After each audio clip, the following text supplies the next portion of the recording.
Hi guys, this is Truman Carlson, and today's video I'm going to give you my rolling review of Episode 3 of Star Wars, or Star Wars Episode 3, Revenge of the Sith. The last one of the prequel trilogy. Now, I did not know this, but Revenge of the Sith takes place in 4 days. Yes, the timeline is pretty short of the events of Revenge of the Sith, and you can find out more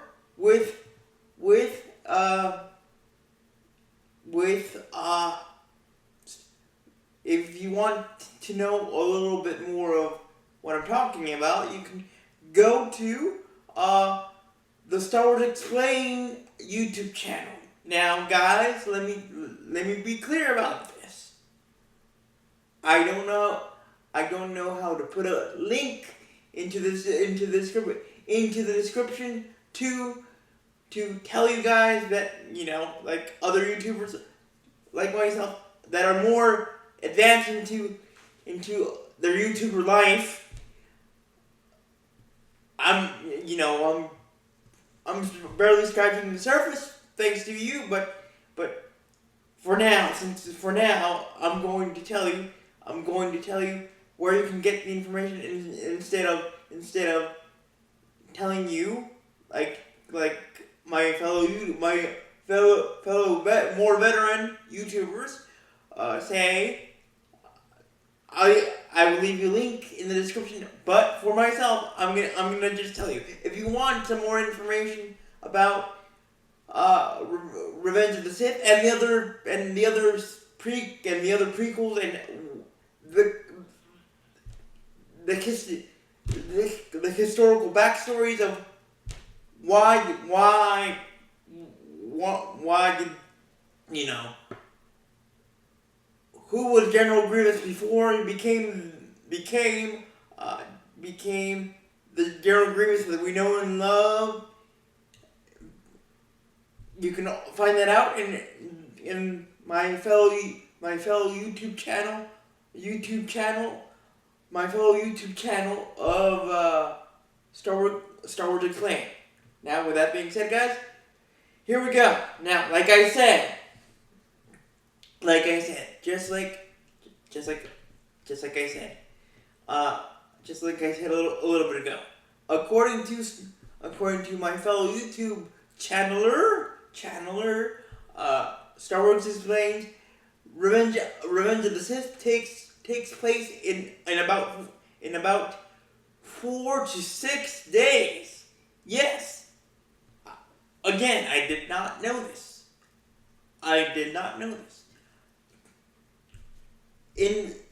Before I knew this, I thought that Revenge of the Sith took place about 3 months before the end of the Clone Wars, but I was wrong. It actually takes place in about the timeline of Revenge of the Sith takes place in about 6 days. The events of Revenge of the Sith, the whole entire movie, the whole entire Revenge of the Sith, Episode 3 takes place in the timeline of 6 to 7 days, or 6 to 4 days.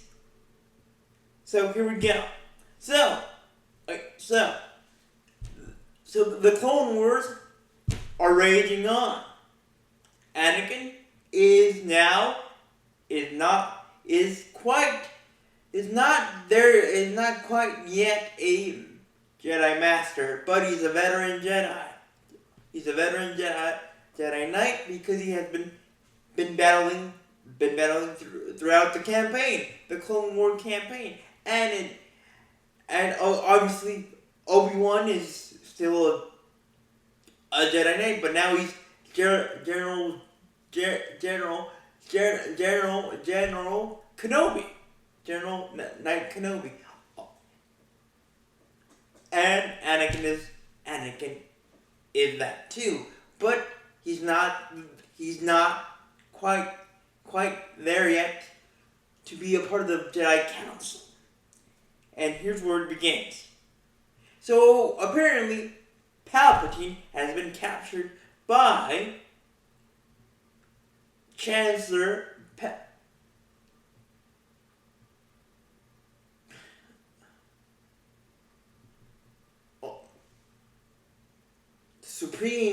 Supreme Chancellor Palpatine has been captured by Count Dooku. And for some weird reason, well, not for a weird reason, but to keep it, basically to hold him hostage, and for leniency or for some political attributes. Now, political gain. But now, just like in Geonosis in episode 2, when Obi-Wan was captured, Count Dooku, Count Sonora, Count Serona, yes. By the way, Count Dooku is not actually Count Dooku's real name. His full name is Count Serona, from his home planet. That is the name. That is of the same name, Serona. You can find this out. More information about this in my fellow YouTube channeler of Star Wars Explained. But anyway, in episode 2, the Attack of the Clones, guys, if you don't remember what I told you, when I did my rolling review of episode 2, basically when Obi-Wan was captured in Geonosis, Count Dooku said to Obi that you guys, meaning the Jedi, and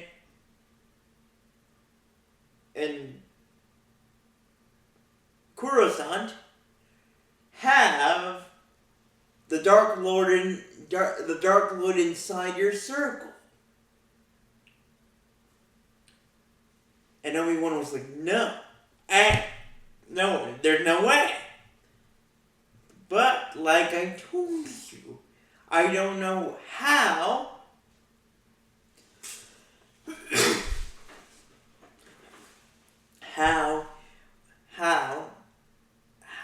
the Sith, Dark Sidious,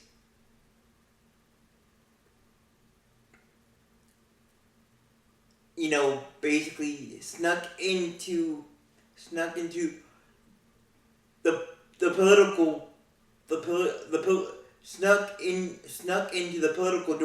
doorway of the Republic political realm. But anyway, so what I'm trying to say, just like I told you, is that in episode 2 we could see that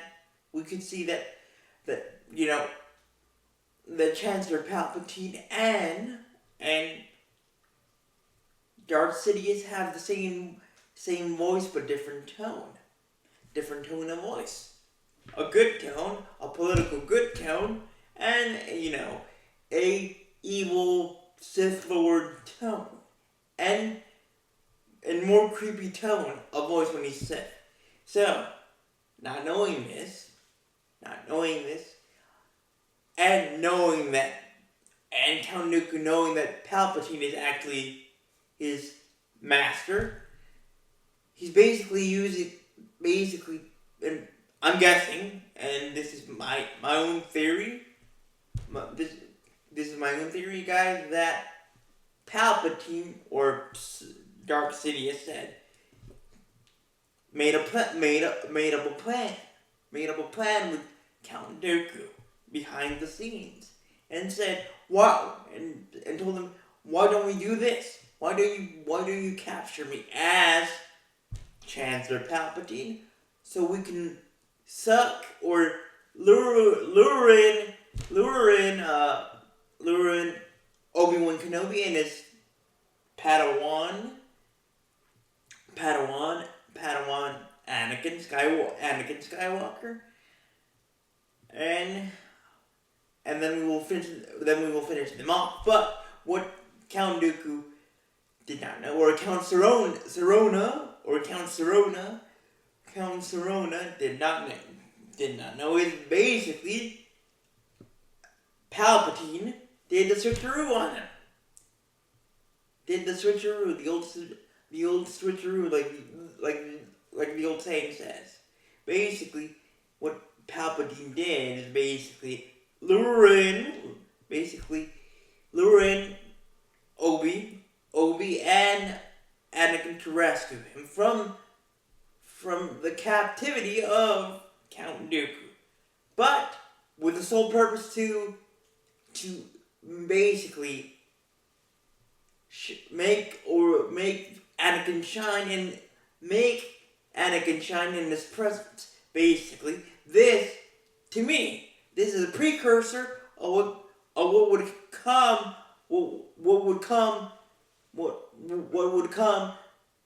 a few days later. Basically with Palpatine lured Obi-Wan and Anakin so they could rescue him from the captivity of Count Dooku, so Palpatine could see the wonderful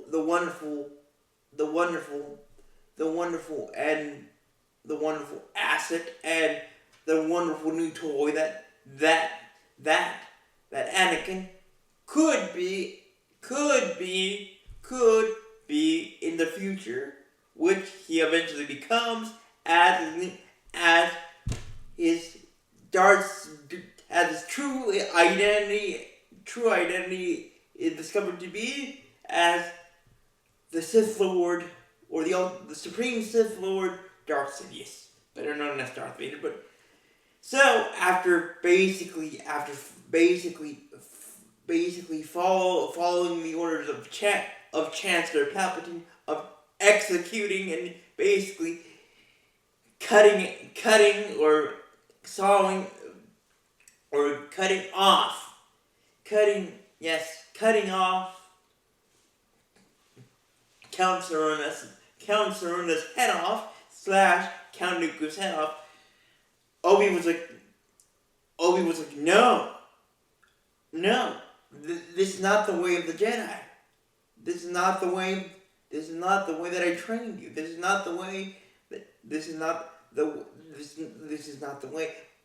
We the Jedi don't kill for pleasure. We don't kill on command. We don't kill on command. We have mercy. We have compassion.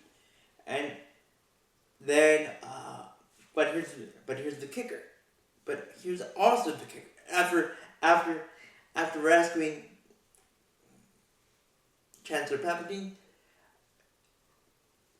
Obi and Annie come back, return to Coruscant, and we can see that Padme is still pretty. Is Anakin and Annie and Padme are celebrating. They're celebrating their love and marriage in secret because, according to the Jedi rule book, a Jedi cannot fall in love, especially with a senator.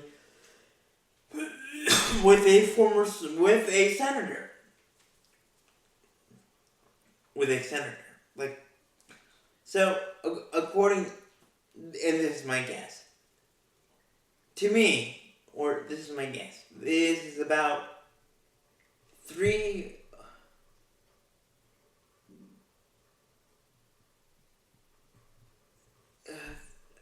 months. 3 months after. 3 months after they got married. So it has been barely 3 months since they got married. in secret at the end of at the end of the clone at the end of the at the end of at the end of Attack of the Clones, when they got officially hitched, Annie and Padme. So, yes. So, what I'm trying to say is that, to my knowledge,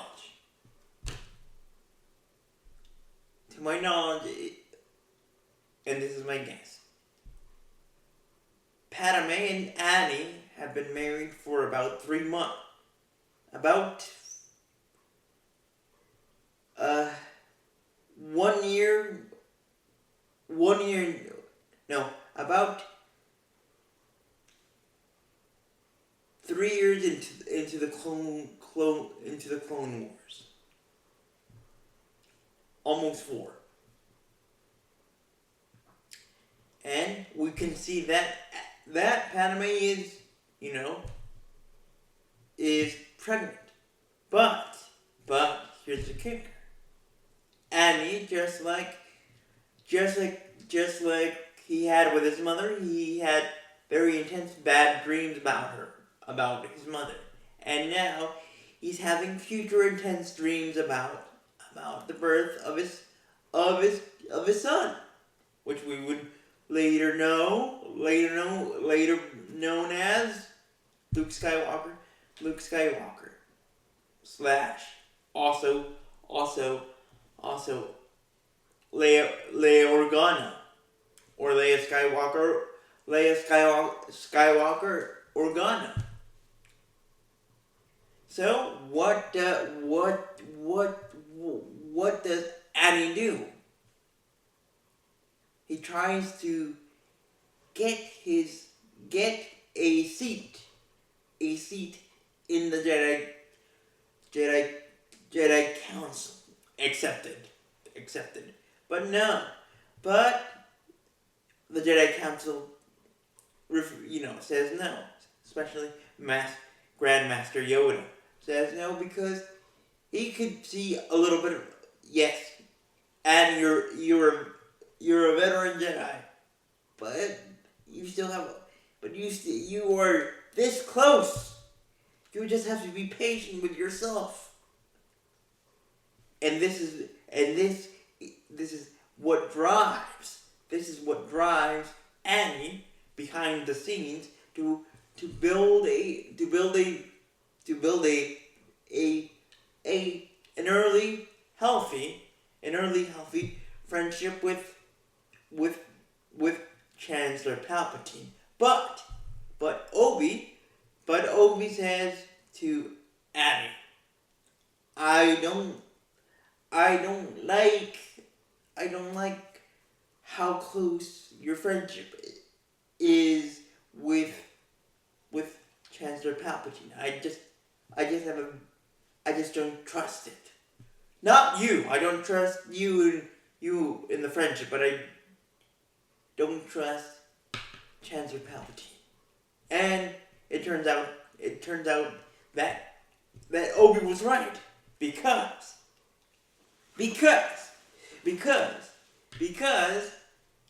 Palpatine uses his close friendship angle, close new friendship with Annie to basically say, if you want Padme to avoid death, a birth, the only way that you can stop this from happening is if you become a Sith. Because if you become a Sith, the Sith powers will save Padme from this very, very cruel fate. Mace Windu figures out that Chancellor Palpatine is the old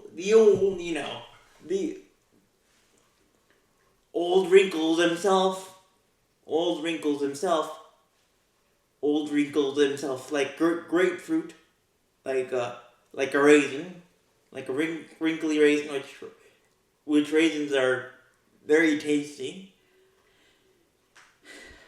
To be Lord Sidious. So, in one moment of weakness, in one moment of acting, of one moment of acting like he's about to die.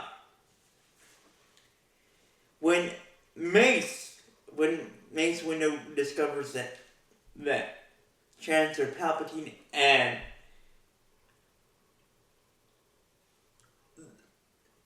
the Dark One, or the Dark One, or the Mr. Dark One, or in Spanish, el Señor Oscuro, is Dark Sidious. He and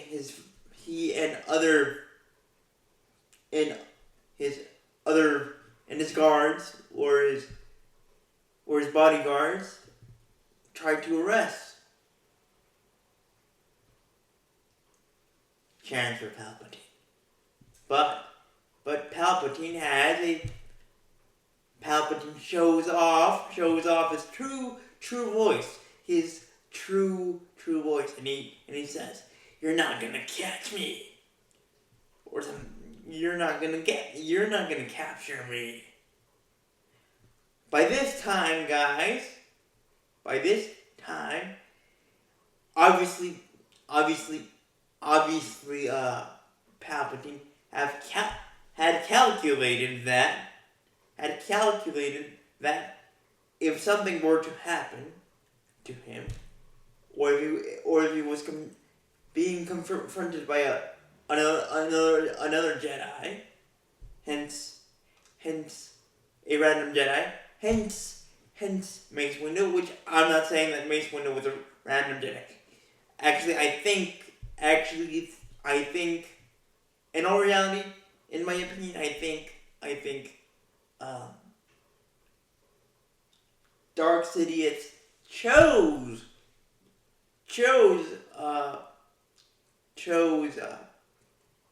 Mace Windu because he knew that he was close to the Master Jedi, to Master Jedi Yoda, and Mace Windu was basically the second in command, according to the Jedi Council higher rankings. So, knowing that Mace Windu might confront him and might discover the truth, Dark Sidious pre-planned to have a one-on-one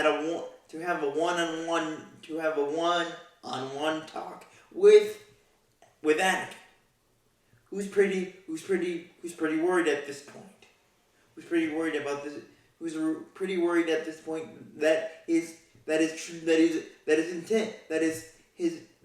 intense dreams about Padme screaming in pain and eventually dying in the dreams that he's been having might come true. He's looking for guidance from Chancellor Palpatine, who he has gotten close to. So in perfect timing scenario, Anakin sees that Mace Windu has Chancellor Palpatine cornered and on the ground, and then of course Palpatine acting like he's weak, he's weak when he's actually not. He's actually pretending that he's weak and exhausted when he's actually not. When he's actually acting like he's exhausted and basically fried chicken regarding his powers. Dark Sidious uses his intoxicating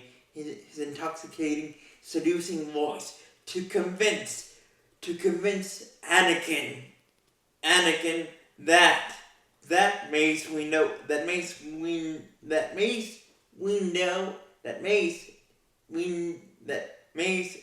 and all the Jedi have been the actual betrayers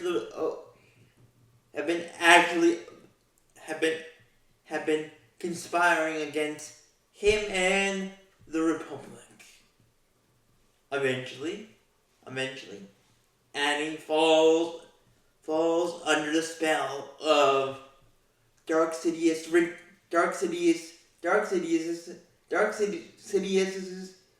wrinkly and deep evil voice and wrinkly face, and tragically,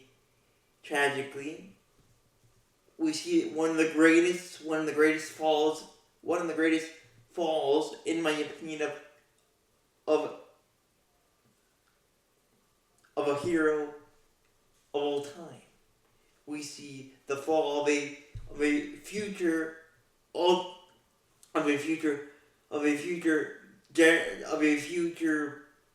super Jedi, meaning because Annie was supposed to be the chosen one, to bring balance into the Force, into the galaxy. But no. So we see Annie basically throw the book of common sense of JK of Jedi Knight common sense, and basically betraying his family of Jedi by first cutting off Mace's hand, then basically by doing that, the wrinkly face and like a raisin, of Dark Sidious,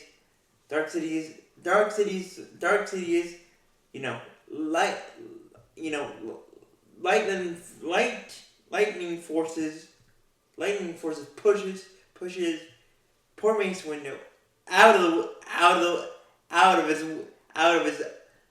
his front office, out of his chancellor office window, and we see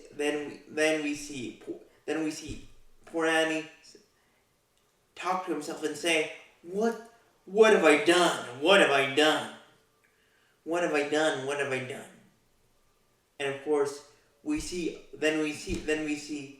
again the old wrinkly face and true face of Dark Sidious basically seduce Annie even more with his evil and sadistic and seducing Sith Lord voice, and basically Annie, his whole body, his whole self surrenders to Dark Sidious's command, seducing voice, and Dark Sidious says to Annie, embrace the dark side. Let the dark side run through you. And we can actually see a very disturbing scene. We can actually see basically Dark Sidious basically suck the the light, the force, or the good force out of Annie's being, and basically breathing in his light side air into his lungs. Yes, like an old wrinkly vampire, but from Star Wars. That's my theory. And then we hear from Dark Sidious's own wrinkly mouth. From now on, you will become my apprentice, and your new name is going to be now Lord Vader. At this time,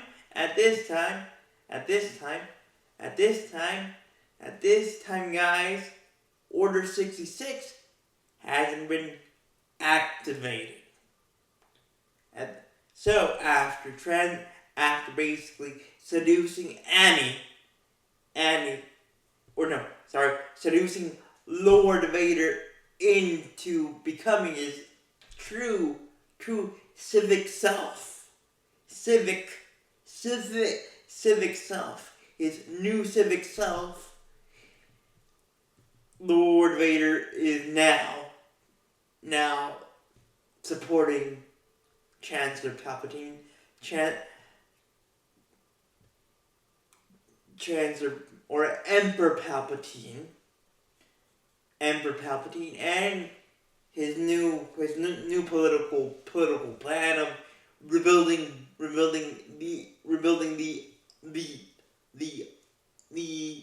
the dead, or to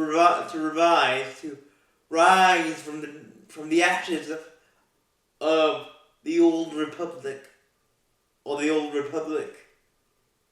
to a civic time, to a dark time for the galaxy, meaning to revise the galactic empire. So with one quick switch, we have lost Annie for good. Now, Lord Vader has replaced him. And now Lord Vader is now against his old family of Jedi. And Lord Sidious orders his new apprentice, his first mission, to invade, to purge the Jedi Temple. And he does. And Lord Vader does. By killing every Jedi inside the Jedi Temple. But not only that, but killing younglings, pre-Jedi Padawans, little kids. And then after that, to have full control of the galaxy, Lord Sidious orders Lord Vader to kill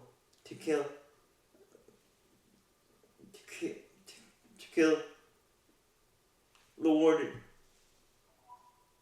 Congrate.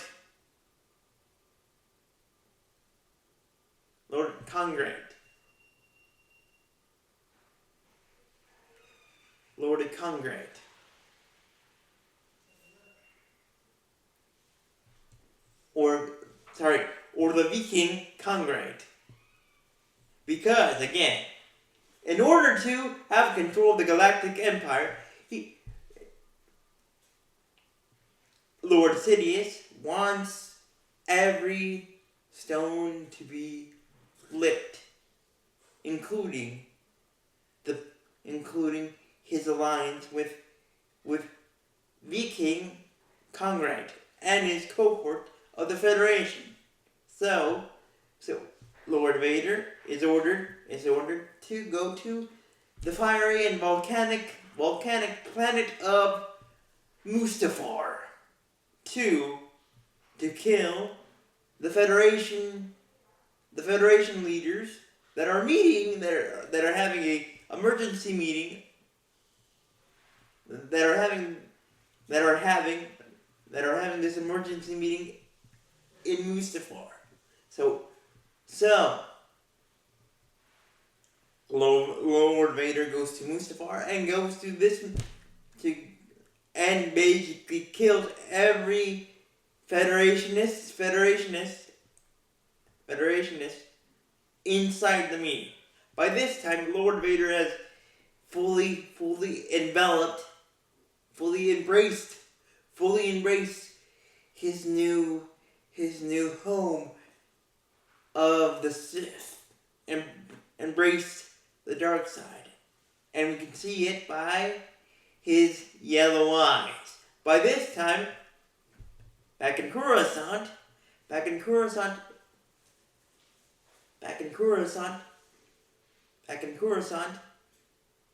Master Yoda has been having a bad feeling in his heart. And he's not wrong, because even when he goes to the main Jedi temple in Coruscant, he sees destruction and death in his path in the walkways of the Jedi temple, and basically in every room, and he has to tell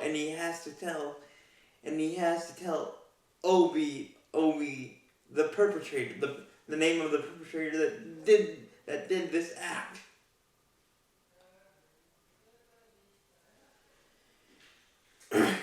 And tragically for Obi, and for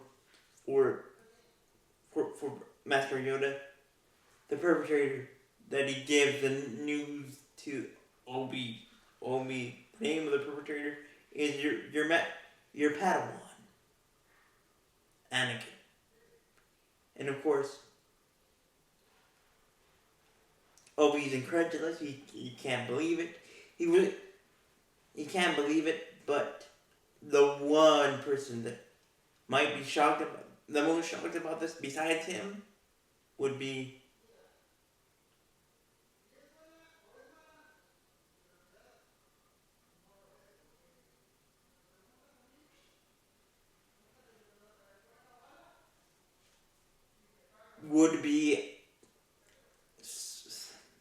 Padme. So after seeing this, Obi, after seeing the evidence that was presented to him by Master Yoda, Obi's in shock, and he can't believe he's in shock. He can't believe it. He feels like he betrayed, or he feels like he did not do enough. He did not do enough for Annie. Regarding teaching him more about the pathway to becoming a great Jedi, and eventually becoming a part of the Jedi Council. So before Obi can basically tell the bad news to Padme, Lord Vader has beaten Obi to it, and basically Annie, Lord Vader tells Padme that the Jedi's have gone rogue, the Jedi Order have gone rogue, and the only good democratic leader, the only good democratic leader, and my full allegiance is to the Chancellor Palpatine, and of course, Padme is shocked by this news, and she can't believe it. She can't believe it. She can't believe it. She can't believe it. She can't believe it. And I'm guessing, in reality, she can't believe it, and she's basically saying, "I can't believe it," but and I know it's not true. And I know it's not true because that's not the way. That's not the Jedi way. But she's blind. But I'm guessing but my guess is that she's blinded by the awesome love that she has for Lord Vader. That she's blinded by this. She's blinded by her devotion and pure and super pure love for Lord Vader, that she basically says, "I believe you," even though I know it's not true at all.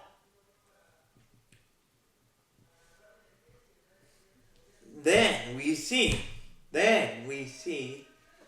Obi basically go to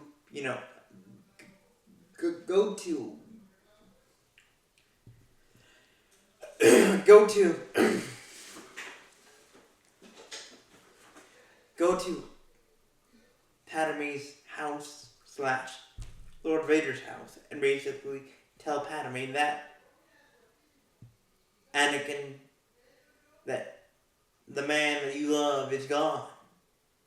That the man that you love, that loves you, is gone. He has been replaced by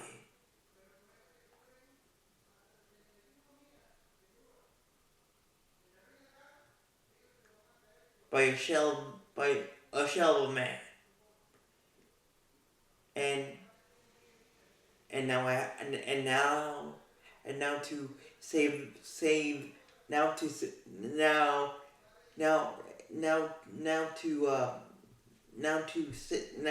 the Republic and Coruscant and the whole entire galaxy. I have to fight the man that you love, and a man that I love like a brother. So what does Padme do? The most logical thing that a pregnant woman could do. Go to her husband and basically try and basically suck him out of this mindset. So she goes to Mustafar. And as she arrives to Mustafar with C-3PO and R2-D2, Anakin is waiting for her. Or Lord Vader is waiting for her, and basically Padme says she basically says, "Oh, he told me this that you basically killed and murdered, purged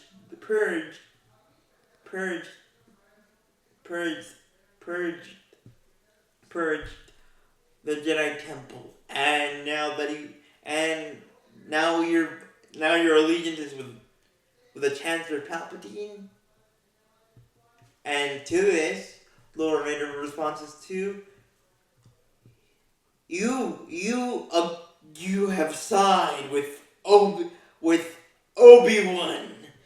You have you betrayed me. You betrayed me.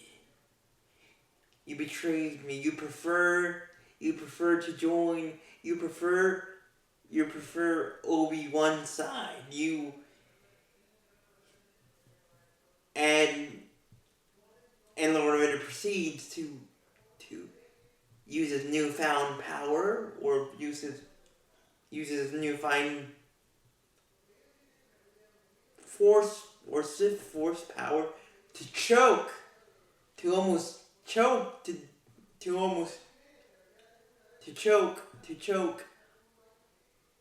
the woman that he loves unconscious. Then we would have the greatest fight, the greatest cinematic fight of all time in a movie, in my opinion. Other than 19 years later,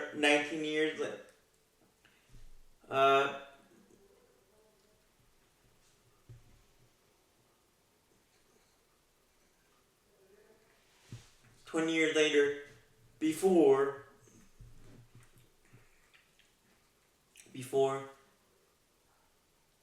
the Empire Strikes Back. So then we would see Obi-Wan basically have an awesome fight with his brother, with his Padawan, his former Padawan, and like a brother to him, Lord Vader. And at the end of and to put it short and sweet, guys, the fight was awesome, but in a very arrogant move, in a very arrogant way, in a very arrogant twist, Lord Vader thought that he could jump to higher ground, just like Obi had found himself at. On higher ground. So in a way, in a very arrogant and Sith-like and corrupted statement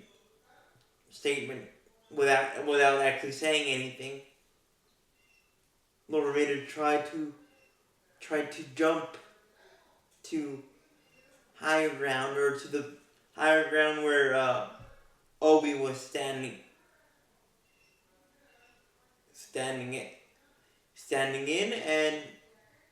in Mustafar. And Obi-Wan had no other choice but to basically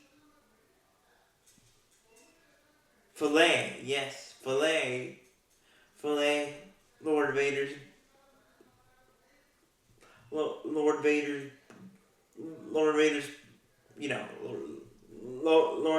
limbs.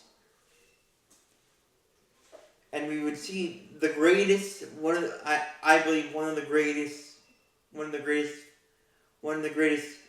heartfelt, painful speeches in a movie. When Obi says, Anakin, you were the chosen one. You were supposed to bring balance into the galaxy, not break it. You were supposed to bring balance into the galaxy, not destroy it, and not become a Sith. I loved you like a brother.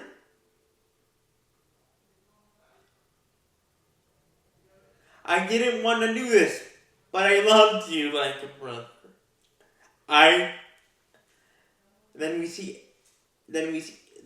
Lord Vader basically say, I hate you. I hate you, Obi-Wan Kenobi. Then we see the lava of Mustafar, the lava of Mustafar basically burn, fry basically make a chicken fried steak out of the out of out of the remaining limbs, the remaining limbs, the remaining limbs of Lord Vader. By this time, Order 66 had been activated and had been almost completed its mission. Now, if you don't know what Order 66 is, Order 66 was a command or a command from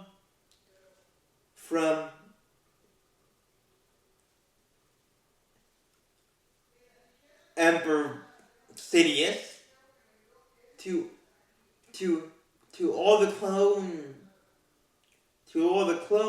clones to betray their Jedi generals. Before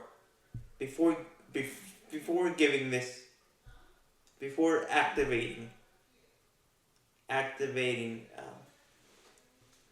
Order 66, we would see another great lightsaber fight between Lord Sidious and Master Yoda, which eventually the fight ended up in a tie. And Master Yoda had to retreat and had to take a sabbatical break. A sabbatical break for some time until it was time to bring back the name or the Jedi Order. But if you were thinking that Lord Vader would be dead after being fried like a fried chicken, like a chicken fried steak, you are sadly mistaken, guys. Because Lord Sidious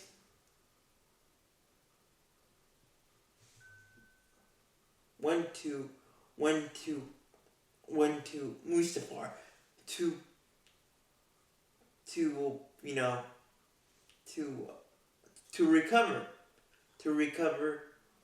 recover Lord Vader, and then we see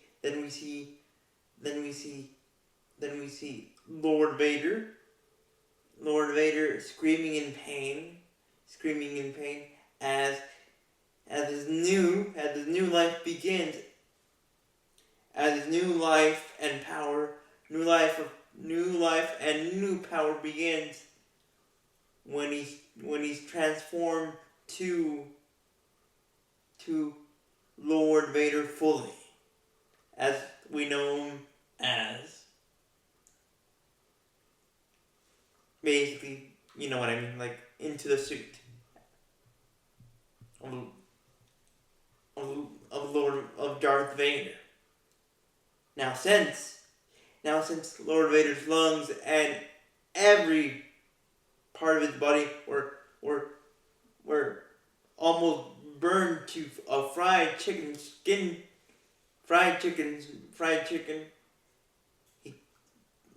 he had to a special suit had to be devised with a breathing apparatus. Hence, the mask that we know and love was created or made. And with this, guys, Lord Vader's transformation is fully complete. So with that being said, guys, with that being done, Lord Sidious says to Lord Vader, "Can you hear me? Can you hear me, Lord Vader?" And Lord Vader says, "Yes, Master." And Lord Vader says, "Is Padme alright?" And Lord Sidious says, It seems when seems in your fit of rage, you killed her." Then we see Lord Vader basically saying words of denial. "It can't be true. I felt her. I felt her. I felt her heartbeat." Then we would see Lord Vader basically scream in agony, and say, "No!" And with that, guys, and with that, guys, and with that, guys, and with that, guys, and with that, guys,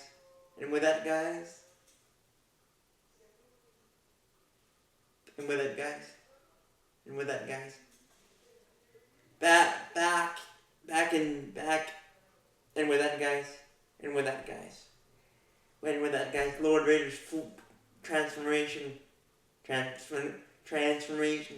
we know him today, and we love him as Darth Vader, is complete. Meanwhile, in a unknown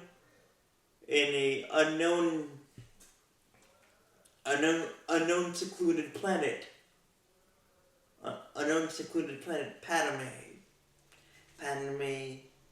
Padme is losing her life force, and she's pregnant. Remember, but not with one, but with twins, Luke and Leia. So Master Yoda says to Obi, the two siblings must be separated for some time. They can't know of each other's existence. And Ambassador Organa of Alderaan says to Master Yoda, "Me and my wife have always wanted children of our own. We will take care of the little princess." Meanwhile, for Luke, Master Yoda orders Obi to take Luke to home, to Tatooine, to be with his Uncle Owen and his step-grandfather.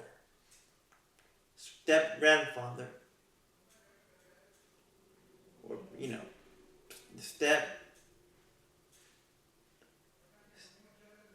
to be raised as one of his Uncle Owen's own children, and his girlfriend Perut. Meanwhile, for him and all the rest of the Jedi that survive Order 66, they will be hiding in seclusion for some time, until the Jedi are needed again. We need to rest, and we need to recuperate ourselves from this shock to our entire nervous system, Jedi nervous system.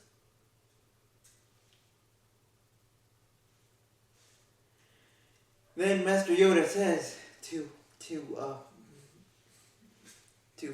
Obi, Master Obi-Wan Kenobi, you have some more training to do. You will be training with your old friend and and Master Jedi, Qui-Gon Jinn.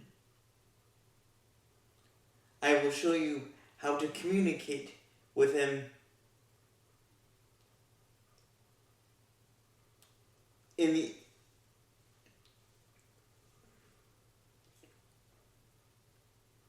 I will show you how to communicate with Qui-Gon and his Force Ghost. And with that, guys, that's how this prequel trilogy ends. So with that being said, guys, thank you for watching. Remember to leave a like and let me know in the comments. Let me know in the comments if you want. Have you seen episode 3? And if you have, did you like episode 3? And what do you think would have happened if Anakin had not fallen under the seducing vocal spell of Lord Sidious / Chancellor Palpatine? Do you think we would still